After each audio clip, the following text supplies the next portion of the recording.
I like to imagine that when someone came up with the words gaslighting, narcissistic abuse, DARVO, it made thousands, millions of people feel seen and heard because they finally had a term to help frame the experiences that they were having in their abusive relationships.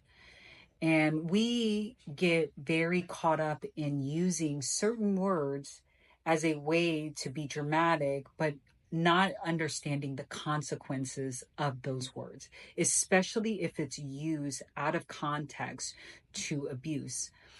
I had a client who was having a lot of arguments with her spouse and her family. It was due to a recent stressor, and everybody was just trying to adjust. And people in the family have very different opinions, and there was just a lot of disagreements. It never escalated into something harmful.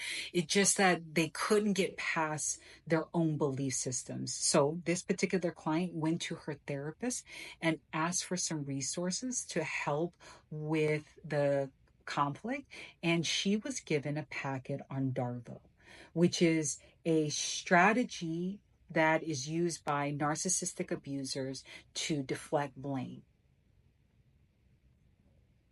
I want that to sink in for anybody who could put themselves in that situation, because what is the ramification of that? That, oh no, my family and I must be toxic, we must be harmful or abusive when there was no form of abuse in this relationship. And now you've just introduced this term that has no relevance to what they're going through. It's just arbitrarily being used, and that's a therapist. And so I see it all the time on this app, where I see people getting off the phone with American Airlines and said, oh yeah, that representative just tried to gaslight me.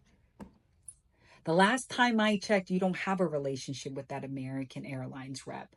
In fact, they just disagreed with you. They didn't like what you said, or they were purposely being evasive and unhelpful because that's their policy. When we use those terms arbitrarily, one, it makes the people that were victimized invisible.